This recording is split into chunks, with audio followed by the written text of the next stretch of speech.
Admiral Thane stood before the massive viewing screen of the Corvani flagship, watching the small blue planet that hung in the darkness of space.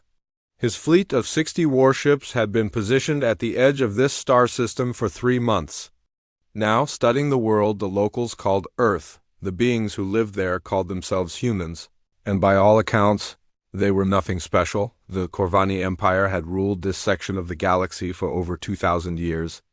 Their method was simple and effective. Watch a species, learn their weaknesses, then break their spirit before the first shot was fired. Fear was their greatest weapon, and it had never failed them. A single display of overwhelming force usually convinced entire worlds to surrender without resistance. General Corax approached the Admiral with the latest intelligence reports. The human species was divided into nearly 200 separate nations, constantly fighting among themselves over resources, territory, and beliefs. Their technology was primitive by galactic standards, still relying on chemical rockets and basic computer systems. Most importantly, they had no idea they were being watched. Perfect candidates for conquest, Corax said, his voice carrying the confidence of someone who had overseen dozens of successful invasions. They lack unity, advanced weapons, and space-based defenses. Our psychological warfare protocols should break them within days. Thane nodded, though something about the humans nagged at him. The Corvani had been monitoring Earth for 40 years, watching as these creatures fought 2 massive global wars, survived a nuclear standoff that lasted decades, and somehow managed to continue advancing their technology despite constant conflict. There was something unusual about their resilience, but he couldn't quite identify what made them different. On the surface of Earth, Dr. Lisa Grant was working late again at the radio telescope facility. The massive dish pointed toward the stars, collecting signals from deep space as part of humanity's ongoing search for extraterrestrial intelligence. For months, she had been detecting strange patterns in the radio noise, signals that seemed too organized to be natural phenomena. Her colleague Dr. Marcus Webb had repeatedly dismissed her findings as cosmic, background radiation or interference from human satellites. But Lisa knew these signals were different. They appeared at regular intervals, always from the same general direction, and they carried what looked like structured information patterns. "There's definitely something out there," she muttered to herself, adjusting the telescope's position to get a clearer reading. The signals were faint but consistent, hidden within the normal radio chatter of space. If she didn't know better, she would think they were encrypted communications. Back on the flagship, Thane was reviewing the final invasion plans. The Corvani strategy was methodical and had been perfected over centuries. First, they would begin subtle interference with human technology, creating confusion and fear. Communications would fail, power grids would become unstable, and transportation systems would malfunction. The humans would assume their technology was simply breaking down as panic spread. The Corvani would increase the interference, targeting financial systems and government communications. The goal was not to destroy human civilization, but to weaken it, to make the people lose faith in their leaders and their technology. A demoralized population was much easier to control than a defiant one. "We begin the preliminary phase tomorrow," Thane announced to his senior staff. "Standard psychological warfare protocols. We'll start with minor disruptions to their global communication network and gradually increase the pressure. Based on our analysis, we expect complete breakdown of social order within 2 weeks." The bridge crew nodded in understanding. They had seen this pattern countless times before. Species that appeared strong and unified quickly crumbled when their technology failed and their leaders proved helpless. The Corvani rarely needed to fire their weapons. Fear and confusion did most of the work. Lieutenant Commander Vale, the fleet's intelligence officer, brought up the tactical display showing Earth's major population centers. "We've identified the key infrastructure nodes. Their internet system appears to be their primary method of global communication. Disrupting it should create immediate chaos." Thane studied the display, noting how dependent the humans seemed to be on their electronic networks. Every aspect of their civilization was connected through these digital pathways. It would be like cutting the nervous system of a living creature. What? About their military forces? Asked General Korax. Are they capable of any meaningful resistance? Vale pulled up another display showing human military capabilities. Fragmented and outdated.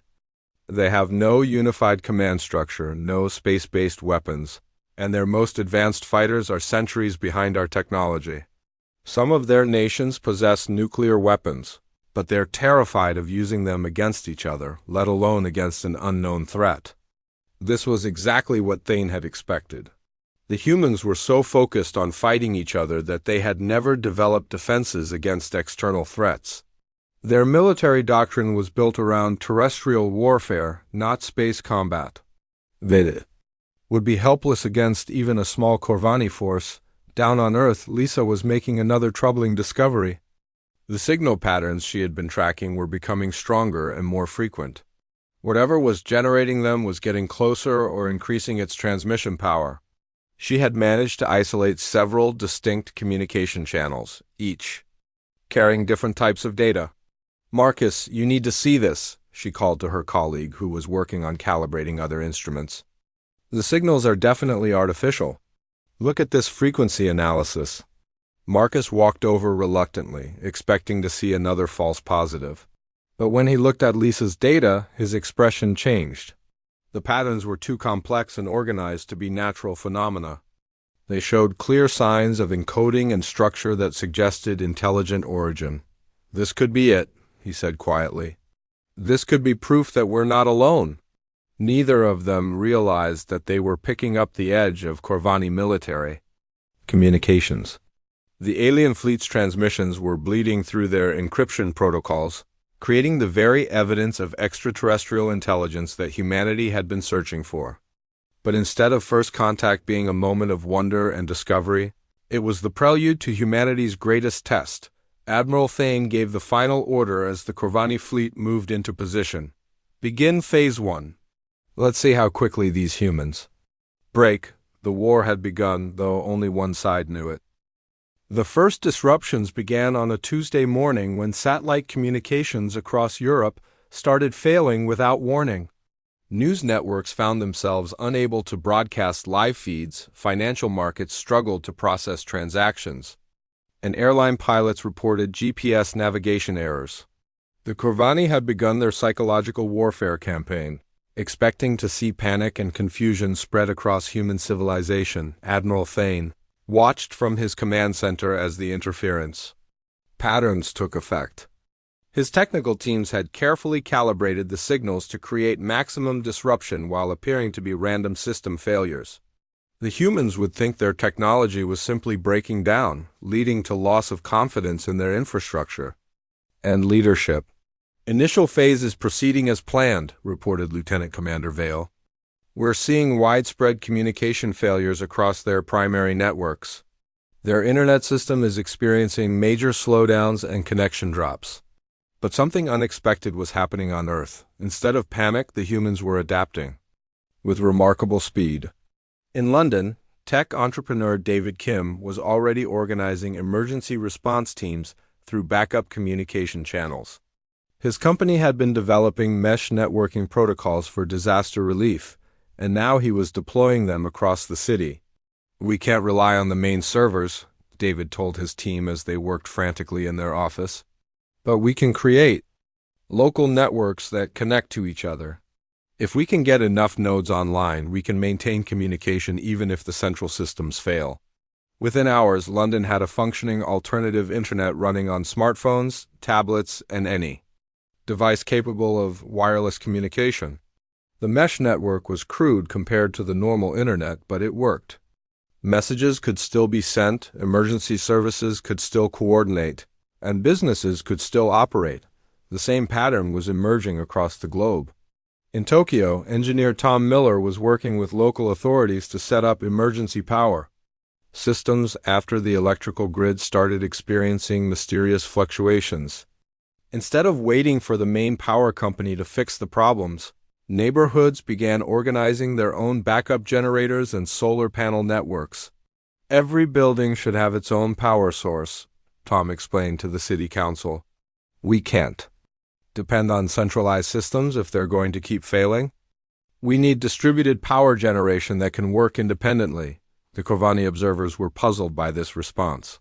In their experience, technological failures led to social breakdown and helplessness.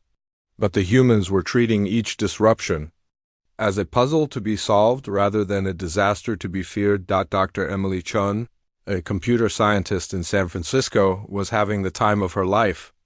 The mysterious network failures had given her the perfect opportunity to test new encryption methods she had been developing.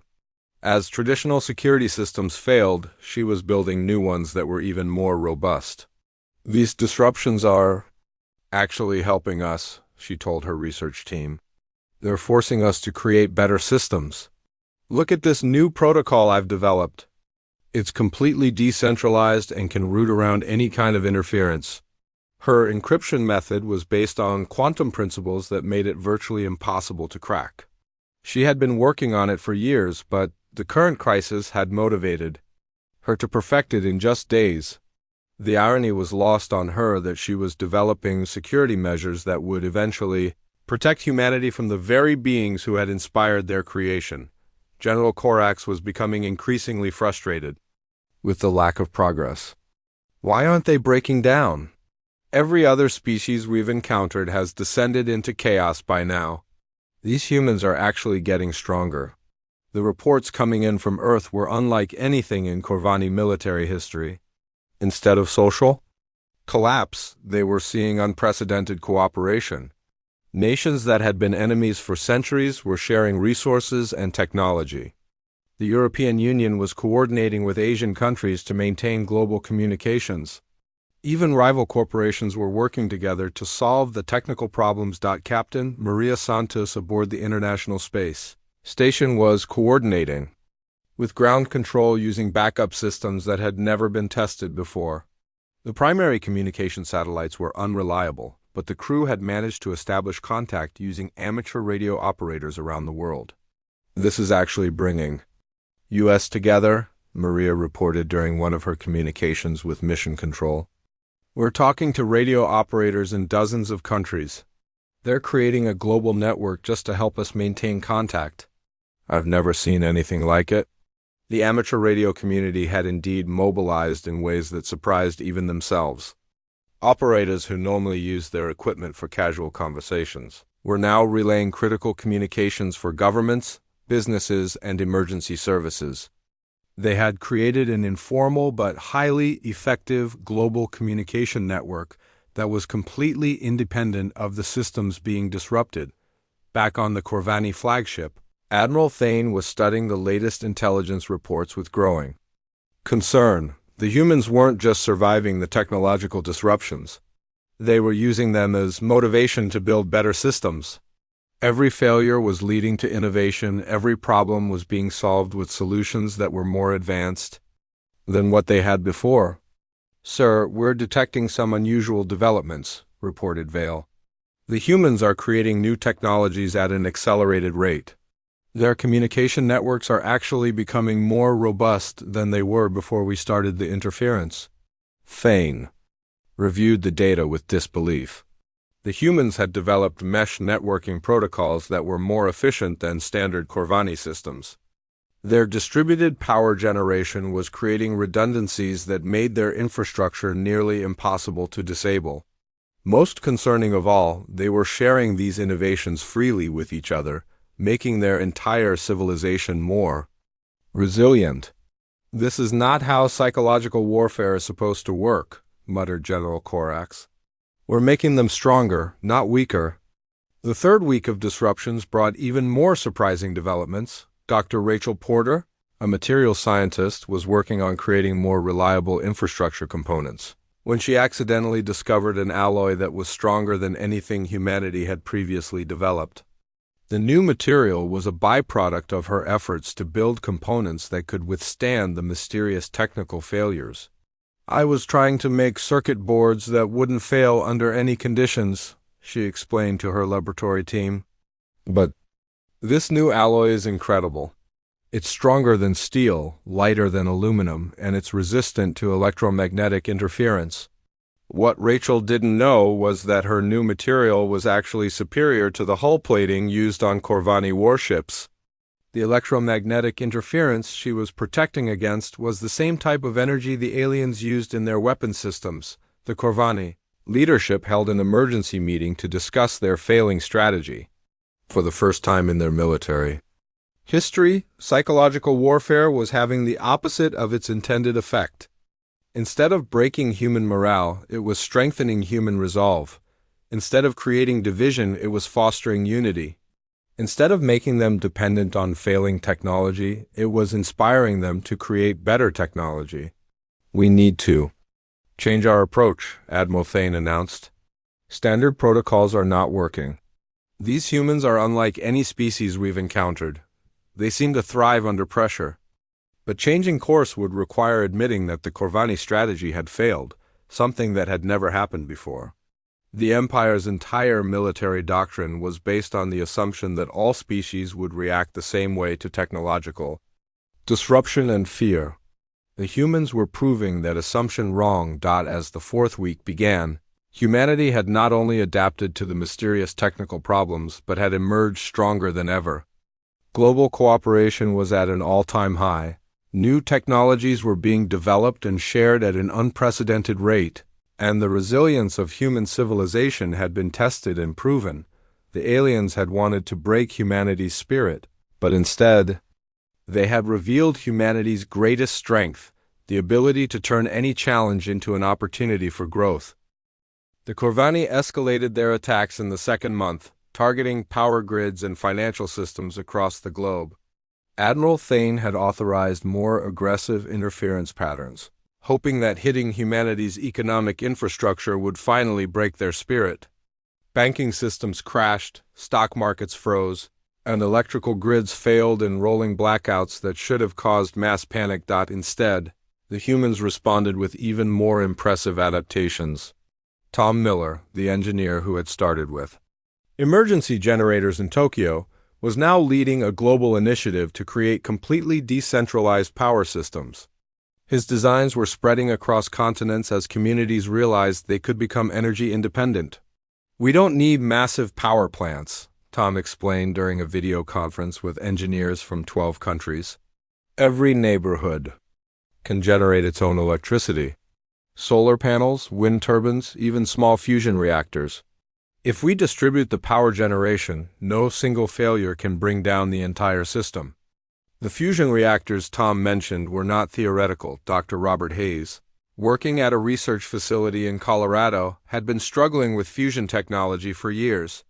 But the power grid failures had given him the motivation and resources to push his research forward. Governments were now funding his work as an emergency priority, and he was making breakthroughs that had seemed impossible just months earlier. "The key is magnetic confinement," Robert explained to his team as they worked around the clock. "If we can create a stable magnetic field, we can contain the fusion reaction in a much smaller space. These disruptions have forced us to think outside the box." What Robert didn't realize was that his fusion technology was actually more advanced than what the Corvani used in their own ships. The aliens had relied on their existing technology for so long that they had stopped innovating. The humans, faced with crisis, were leaping ahead in technological development. The financial system disruptions had similar unexpected effects. When traditional banking systems failed, economist Dr. Linda Park worked with computer scientists to create new digital currencies that were completely decentralized. The new systems were immune to the kind of interference that had brought down the old networks.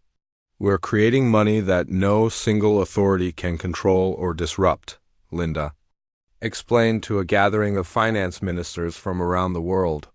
"It's based on distributed computing networks that become stronger as more people use them. The more they try to disrupt our systems, the more resilient they become."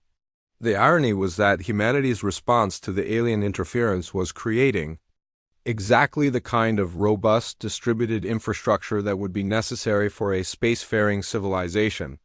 Every challenge the Corvani presented was pushing human technology toward levels that would eventually threaten the aliens.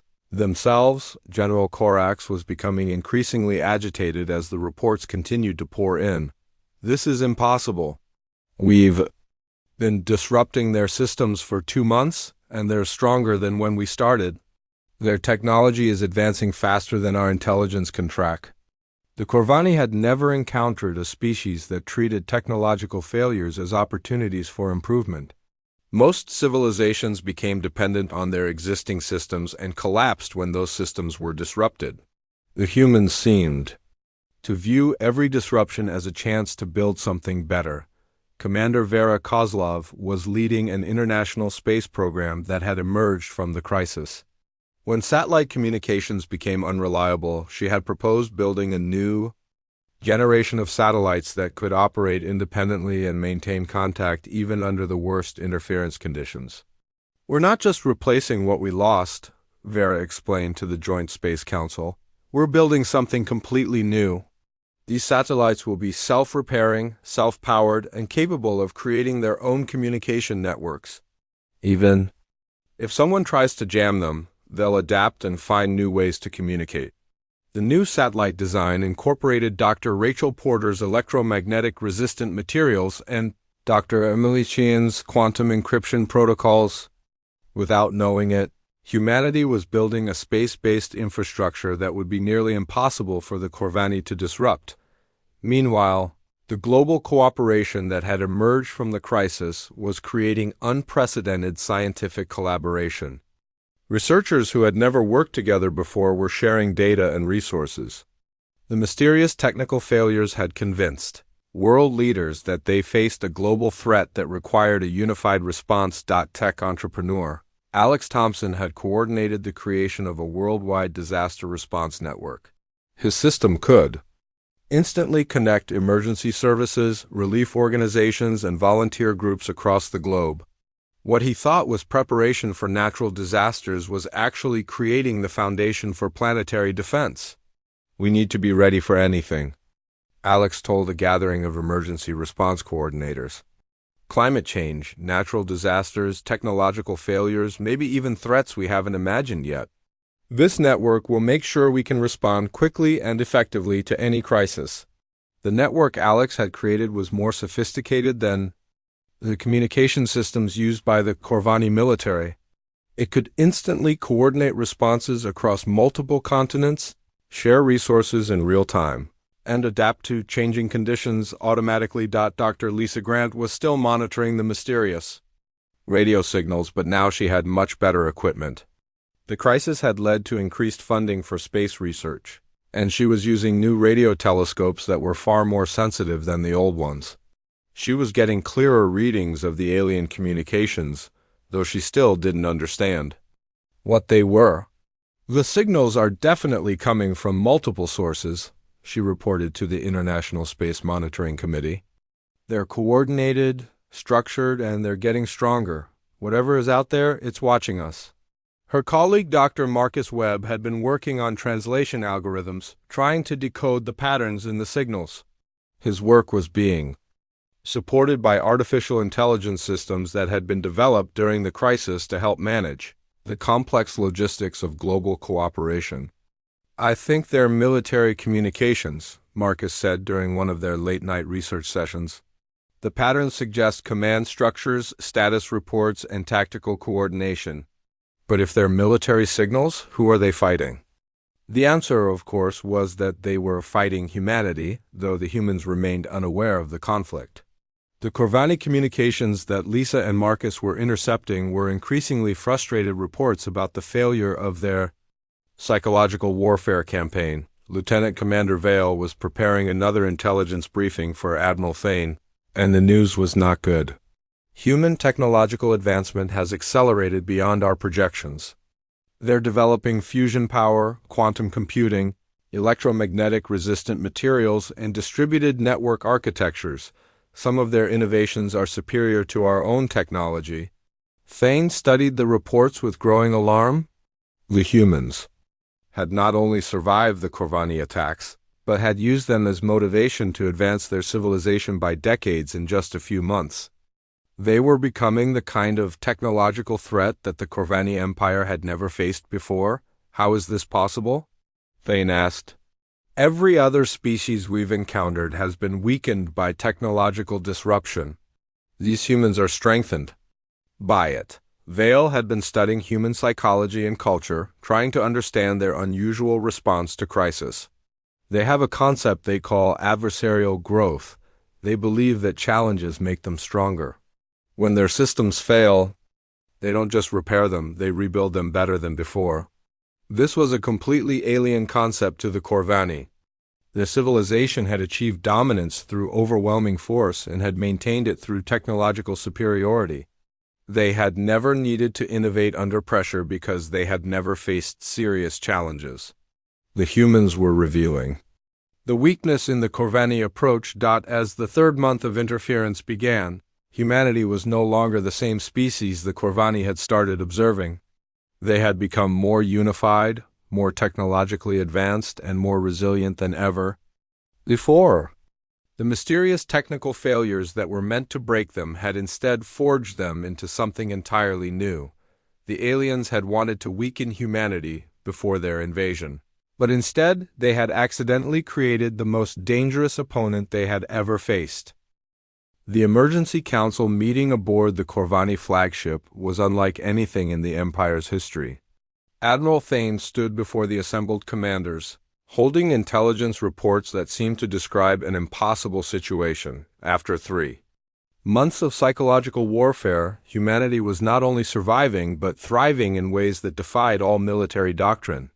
The situation has become critical, Thane announced to the gathered officers. Our standard protocols have not just failed. They have produced the opposite of their intended effect. The humans are now significantly more dangerous than when we began our campaign. General Korax slammed his hand on the table in frustration. This is ridiculous. They're primitives with chemical rockets and basic computers. How can they possibly threaten the Corvani Empire? Lieutenant Commander Vale activated the holographic display showing the latest intelligence data. Because they're not primitives anymore. In 3 months, they've advanced their technology by what should have been decades. Look at these developments. The display showed a comprehensive analysis of human technological progress. Fusion power. Plants were coming online in dozens of countries. Quantum computing networks were processing information at speeds that rivaled Corvani systems. New materials were being developed that were stronger and lighter than anything the aliens used in their own ships. This is impossible, muttered Commander Rax, the fleet's chief engineer. Technology doesn't advance this quickly. It takes centuries to develop these kinds of innovations. But the evidence was undeniable. Human civilization had undergone a technological revolution in response to the Corvani interference. Every attack had been met with innovation, every disruption had led to improvement, and every challenge had made them stronger. Dr. Robert Hayes was putting the finishing touches on his fusion reactor design. The prototype had been running successfully for 2 weeks, producing clean energy at a rate that exceeded all projections. The power grid failures had given him the motivation and resources to solve problems that had stumped researchers for generations. We're not just replacing the old power systems, Robert explained to the International Energy Council. We're creating something entirely new. These reactors are small enough to power individual cities, but efficient enough to provide unlimited clean energy.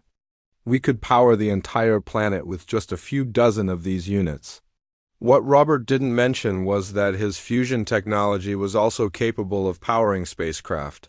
The same principles that made his reactors efficient for terrestrial use would make them perfect for interstellar travel. Humanity was unknowingly developing the technology they would need to become a spacefaring species. The space program under Commander Vera Kozlov had made similar breakthroughs. The new satellites she had designed were not just communication devices, but the foundation for a planetary defense network. They could coordinate responses to threats, share information instantly across the globe, and adapt to changing conditions automatically. We're building more than just satellites, Vera told the Space Council. We're creating a global nervous system that can respond to any threat. These systems will make sure that humanity can never be caught off guard again. The satellites incorporated Dr. Rachel Porter's electromagnetic resistant materials, making them nearly immune to the kind of interference the Corvani had been using.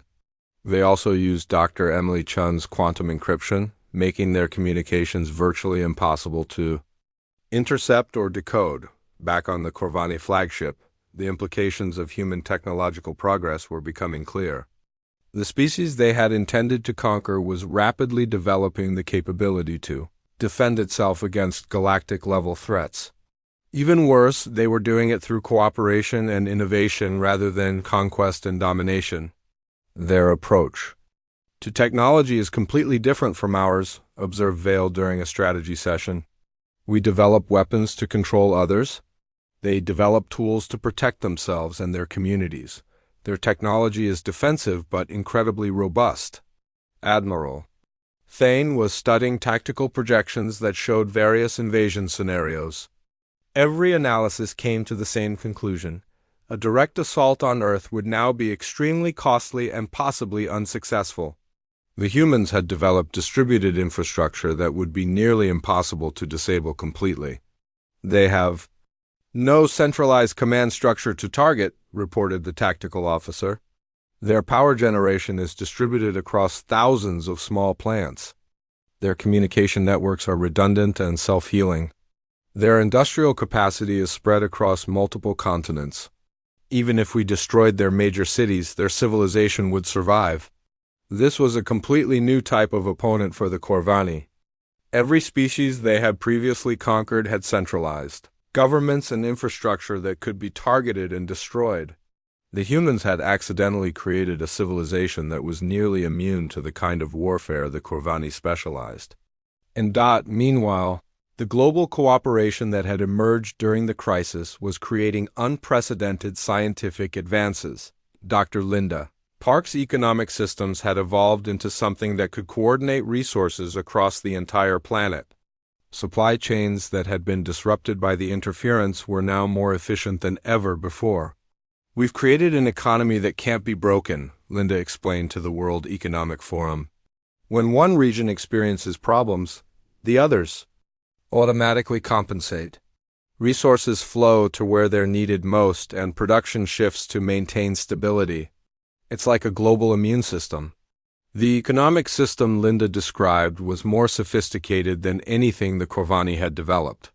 Their empire relied on centralized control and resource extraction from conquered worlds. The humans had created a system that was both more efficient and more resilient than the Corvani model. Alex Thompson's disaster response network had evolved into something even more impressive. It could now coordinate not just emergency responses, but scientific research, industrial production, and resource distribution. The network was becoming the foundation for a truly global civilization. We're not just responding to disasters anymore, Alex told the Global Coordination Council. We're preventing them.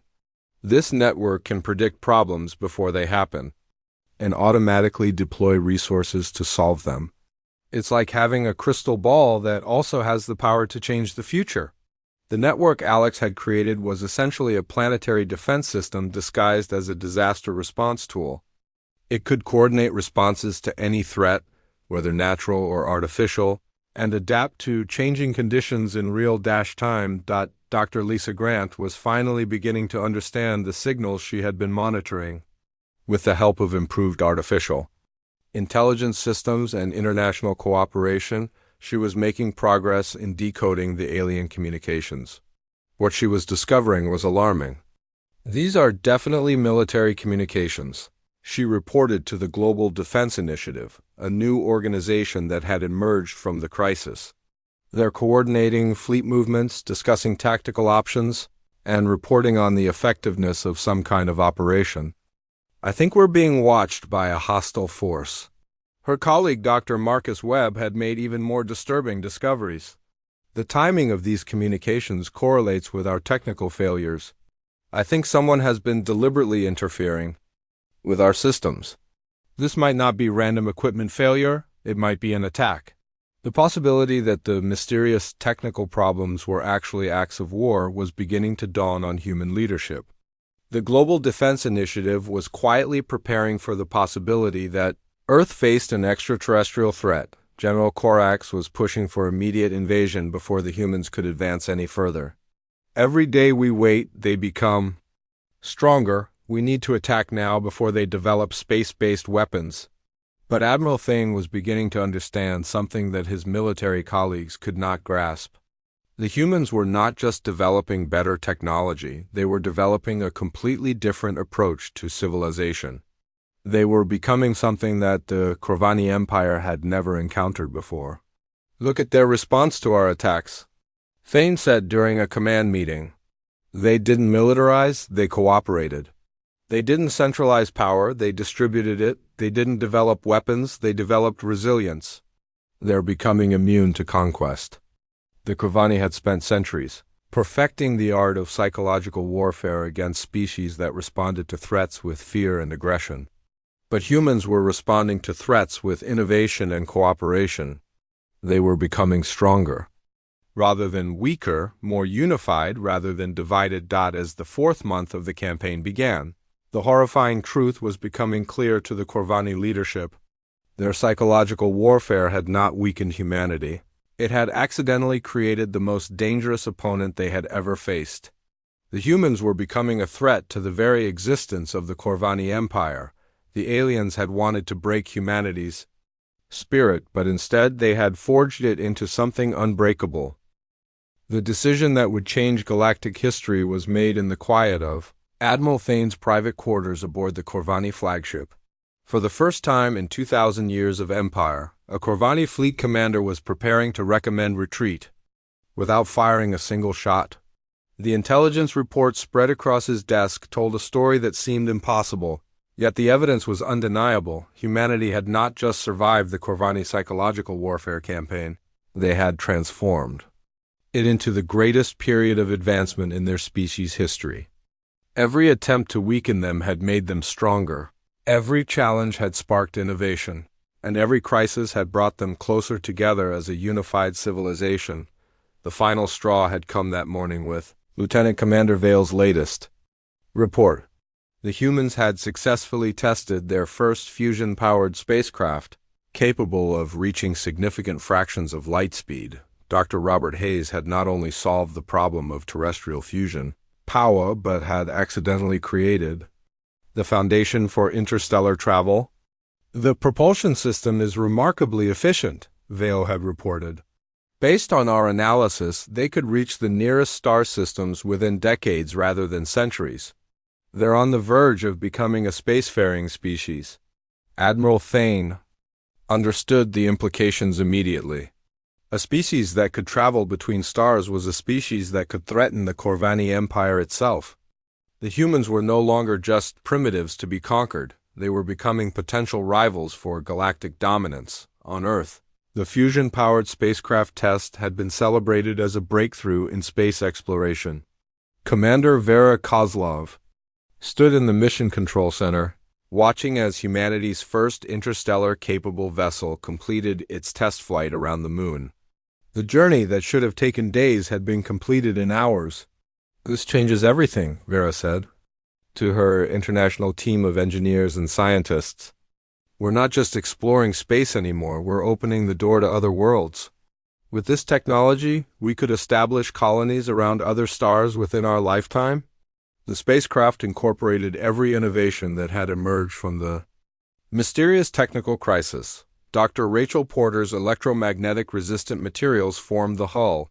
Dr. Emily Chen's quantum encryption secured the communications, and Tom Miller's distributed power systems provided backup energy throughout the vessel. What the humans didn't realize was that their test flight had been monitored by every sensor array in the Corvani fleet. The aliens watched in amazement as the primitive species they had been preparing to conquer demonstrated technology that was superior to their own ships in several key areas. "Their hull material is 30% stronger than our standard plating," reported the Corvani chief engineer. "Their communication systems are completely immune to our standard jamming techniques, and their power systems are more efficient than anything we've developed." General Korax was still advocating for immediate attack, but his arguments were becoming increasingly desperate. We can't let them advance any further. If we don't act now, they'll become too powerful to stop. But Admiral Thane had reached a different conclusion. The humans had already become too powerful to conquer using traditional methods. More importantly, they had shown that they responded to threats not with fear but with innovation. An attack on Earth would only accelerate their development and unite them against a common enemy. "We've already lost this war," Thane said during the final strategy meeting.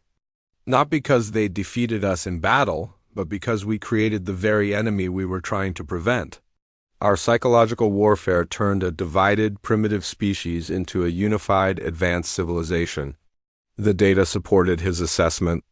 Human civilization had undergone more technological advancement in 4 months than most species achieved in centuries. They had developed fusion power, quantum computing, electromagnetic-resistant materials, distributed infrastructure, and global cooperation. They were becoming everything the Corvani Empire feared most, back on Earth. The Global Defense Initiative had finally decoded enough of the alien communications to understand what had been happening. Dr. Lisa Grant stood before the United Nations Security Council, holding the proof that humanity had been under attack for months without knowing it. "The evidence is conclusive," she announced. "The technical failures we've been experiencing were deliberate acts of warfare by an extraterrestrial force. They've been trying to weaken our civilization in preparation for invasion. The revelation that humanity had been fighting a war without knowing it sent shockwaves through the global community. But instead of panic, the response was one of grim determination. The species that had survived world wars, nuclear standoffs, and countless other challenges was not intimidated by the threat of alien invasion. "We've already won," said Dr. Marcus Webb, who had been working alongside Lisa to decode the alien signals. "Their attacks made us stronger, not weaker. We're more advanced now than we were before they started interfering with our systems. They've created the very enemy they were trying to prevent." The Global Defense Initiative had been quietly preparing for the possibility of extraterrestrial threats. Alex Thompson's Disaster Response Network was reconfigured as a planetary defense system. Commander Vera Kozlov's satellite network became an early warning system for alien activity. The fusion-powered spacecraft became the foundation for a space-based defense force. Admiral Thane was preparing his final report to the Corvani High Council, a document that would fundamentally change the Empire's approach to galactic conquest. The humans had proven that the standard psychological warfare tactics were not just ineffective but counterproductive when used against certain types of species. "Humanity represents a new classification of threat," he wrote. "They possess what can only be described as adversarial evolution. Challenges make them stronger, obstacles drive innovation, and threats promote cooperation. They are immune to psychological warfare and may be immune to conquest itself." The report recommended immediate withdrawal from the Sol system and the establishment of a permanent exclusion zone around Earth. For the first time in Corvani history, an entire species would be classified as too dangerous to engage. "They must be monitored but never challenged," Thane concluded. "Any aggressive action against them will only accelerate their development and increase their threat level. The best strategy is to avoid contact entirely and hope they remain focused on their own solar system." The Corvani fleet began its withdrawal under cover of darkness, their advanced cloaking systems hiding their retreat from human sensors. The aliens who had come to conquer Earth were leaving as refugees from a war they had started but could not win. As the last Corvani ship left the outer solar system, humanity was celebrating its first successful interstellar probe launch. The small spacecraft, powered by fusion technology and protected by electromagnetic-resistant materials, was beginning its journey to Alpha Centauri. It would arrive in just 15 years, carrying a message of peace and an offer of friendship to whatever civilizations it might encounter. Dr. Robert Hayes watched the launch from the Space Center, surrounded by the international team that had made it possible. "This is just the beginning," he said as the probe disappeared into the darkness between stars. In a few decades, we'll be sending colony ships to other worlds. Humanity is finally ready to take its place among the stars. What Robert didn't know was that his fusion technology would eventually power the ships that would spread human civilization across the galaxy. The species that had been marked for conquest would become the conquerors, not through force but through innovation and cooperation. The Corvani Empire would spend the next 1,000 years avoiding contact with humanity, watching from a distance. As the species they had accidentally strengthened expanded across the galaxy, they would never again attempt to conquer a species without first understanding how they responded to adversity. Admiral Fane's final log entry captured the irony of the situation perfectly. We came to Earth to break humanity's spirit, and instead we forged it into something unbreakable. We sought to weaken them, and instead we gave them strength. We tried to divide them, and instead we united them. They won a war without knowing they were fighting, and we lost a war without understanding our enemy. The humans had indeed won their first interstellar war, not through superior weapons or tactical brilliance, but simply by being themselves. Their greatest victory was achieved not by defeating their enemies, but by transforming every challenge into an opportunity for growth. In the end, humanity's most powerful weapon was not technology or military might, but their ability to become stronger through adversity. They had won the war by turning their enemies' attacks into the very tools of their own advancement.